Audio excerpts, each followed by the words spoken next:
नमस्कार, आप देख रहे हैं बोल्ड स्काई। मैं हूं आपके साथ पूजा वशिष्ठ। भगवान श्री हरि विष्णु के 14 अवतारों की पूजा अनंत चतुर्दशी के दिन की जाती है। भगवान विष्णु की इस खास पूजा के लिए आपको ज्यादातर हर सामग्री में 14 चीजों की जरूरत होती है। इन 14 चीजों को आपको भगवान को किस तरीके से अर्पित करना है और घर पर कैसे अनंत चतुर्दशी की पूजा करनी है, आज के इस वीडियो में हम आपको यही बताने जा रहे हैं। सबसे पहले हम कलश बनाएंगे, जिसके लिए यहाँ पर हमने एक सुपारी, लौंग और साथ ही हम थोड़े से तिल यहाँ पर लेंगे, क्योंकि इस दिन इन्हीं का महत्व होता है। और इसे हम कलश में डाल देंगे। और अब हम जो अशोका के पत्ते थे उन्हें यहाँ पर अच्छी तरीके से सजा लेंगे।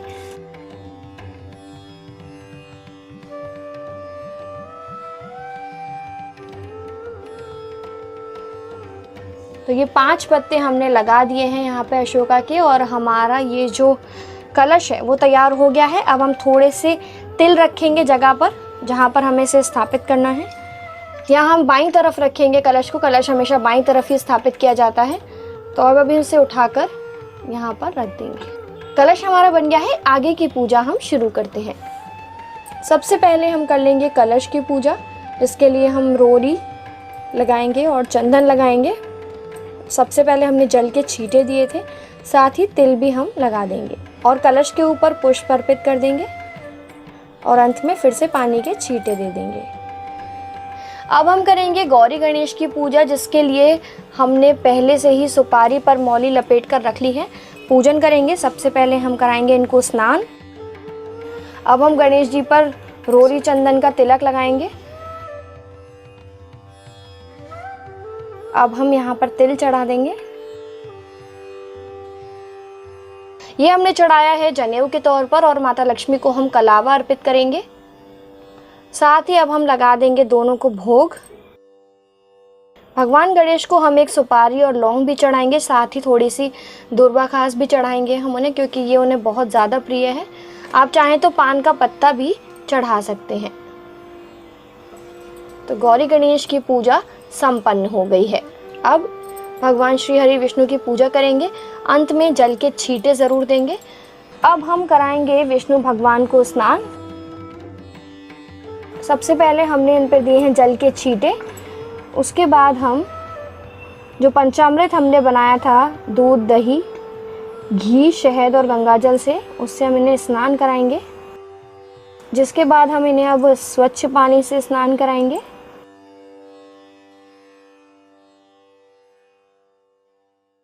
स्नान कराने के बाद अब हम इन्हें अच्छी तरीके से पोंछ लेंगे। पोंछने के बाद हम पहनाएंगे विष्णु भगवान को उनके कपड़े। पीले रंग के ही कपड़ों का इस्तेमाल करें, क्योंकि विष्णु भगवान को पीला रंग बहुत पसंद है। इस तरीके से उनके ऊपर का पहना देंगे। माला पहनाने के बाद उन्हें उनके सिंहासन पर विराजमान करेंगे। हमने अब उन्हें सिंहासन पर विराजमान कर दिया है। अब हम सबसे पहले भगवान को रोरी लगाएंगे। विष्णु भगवान की पूजा में चंदन का बहुत महत्व होता है, तो हम भगवान को चंदन भी लगाएंगे। और अब हम भगवान को मुकुट लगाएंगे। यहाँ पर हमने पीले रंग का ही इस्तेमाल किया है, क्योंकि पीला रंग विष्णु भगवान को बहुत अधिक प्रिय होता है। अब हमारे विष्णु भगवान तैयार हैं। हम उस फोटो की भी पूजा करेंगे, और यहाँ पर जो हमारी भगवान विष्णु की जो प्रतिमा है उसकी भी पूजा करेंगे। फोटो पे भी हम तिलक लगाएंगे। जल के छींटे हमने उन्हें दे दिए थे पहले ही। चंदन भी ज़रूर लगाना है हमें भगवान को। और अब तिल का इस्तेमाल आज खास तौर पर होता है, तो अक्षत के तौर पर हम तिल का ही इस्तेमाल करेंगे। और अब हम भगवान को 14 फूल चढ़ाएंगे गिनती से, क्योंकि अनंत चतुर्दशी की पूजा है, तो हमें भगवान को 14 ही फूल चढ़ाने हैं। हमने दोनों ही जगह 14 फूल चढ़ा दिए हैं। अब हम विष्णु भगवान को 14 किशमिश और 14 लौंग चढ़ा देंगे। हमने पहले से ही रख ली थी यहाँ पे, क्योंकि ये इनकी पूजा में ख़ास तौर पर इस्तेमाल होता है, तो ज़रूर चढ़ाएंगे। साथ ही विष्णु भगवान को हम तुलसी का पत्ता चढ़ाएंगे। इनकी पूजा तुलसी के पत्ते के बिना अधूरी है। साथ ही अब हम लगा देंगे भगवान को भोग। और जो फल भी है हमारा, ये भी हम भगवान को भोग के तौर पे लगा देंगे।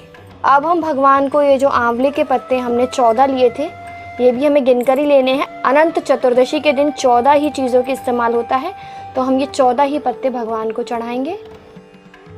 और अब अंत में जल के छींटे हम भगवान को देंगे। अब हम सबसे पहले दिया जलाएंगे और अनंत चतुर्दशी की कहानी जो आज के दिन होती है वो सुननी हमें ज़रूर है, तभी पूजा संपन्न मानी जाती है। हाथ में थोड़े से तिल और थोड़े से फूल लेकर हम कहानी सुन लेंगे। कहानी हमने चैनल पे अपलोड कर दी है, लिंक डिस्क्रिप्शन से ले सकते हैं। कहानी सुनने के बाद इस पुष्प को हम वहीं चढ़ा देंगे भगवान के आगे। अब सबसे ज़रूरी चीज़ अनंत चतुर्दशी के दिन ये अनंत हैं जिनकी हमें पूजा करनी है। सबसे पहले जल के छींटे देंगे अनंत पर और रोली से और चंदन लगाकर इन्हें पूज लेंगे। अंत में ये तिल भी इन पर छिड़क देंगे। इनकी पूजा करने के बाद ही हमें इन्हें पहनना है और अंत में भी जल के छींटे देंगे। अब हम करेंगे भगवान की आरती।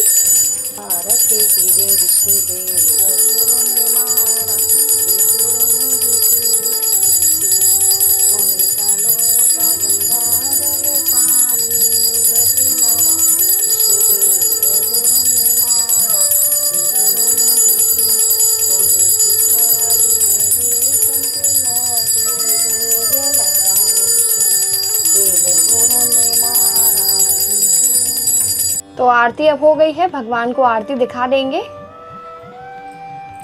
आरती कट कर दी है हमने यहाँ पर, क्योंकि आपको पता है वीडियो बहुत ज़्यादा लंबी हो जाएगी। पूजा संपन्न होने के बाद हम भगवान विष्णु और सभी देवी देवताओं से माफ़ी मांगेंगे कि अगर इस पूजा के दौरान हमसे कोई गलती हो गई हो तो वो हमें क्षमा कर दें और साथ ही हमारी पूजा को स्वीकार करें। अब हम उनके चरण छू लेंगे। अब बारी है इन अनंत को पहनने की। पूजा के अंत में ही उसको पहना जाता है। जैसे हमने यहाँ पर हमारा मंगलसूत्र लिया है, तो हमने जो अनंत बनाए थे उसको इस तरह से हम डाल लेंगे इसके अंदर ऐसे, और फिर हम इसे अपने गले में पहन लेंगे। हम इसे अनंत चतुर्दशी के दिन पहन लेंगे। ये आपको याद रखना है कि आपको इसे श्राद्धों के वक्त नहीं उतारना है। नवरात्रि जब आएंगे अब तब आप इसे उतार सकते हैं। वहीं एक बात मैं आपको और बता दूं कि आपने पुराना कोई भी डोरा इस दौरान पहन रखा हो तो वो आप उतार दें और उसी के बाद इस धागे को पहनें। अगर आपको मंगलसूत्र या चेन में से नहीं पहनना है तो आप सिंपल धागे में भी डालकर इसे पहन सकते हैं। कलावे का भी इस्तेमाल आप इसके लिए कर सकते हैं या किसी भी अन्य धागे में आप इसे पहन सकते हैं। तो आप भी अपने घर पर इस तरीके से भगवान श्री हरि विष्णु की पूजा जरूर करें। आपको अनंत चतुर्दशी के दिन अद्भुत लाभ प्राप्त होगा। फिलहाल इस जानकारी में इतना ही। ऐसे ही वीडियोस के लिए चैनल बोल्ड स्काई सब्सक्राइब करें।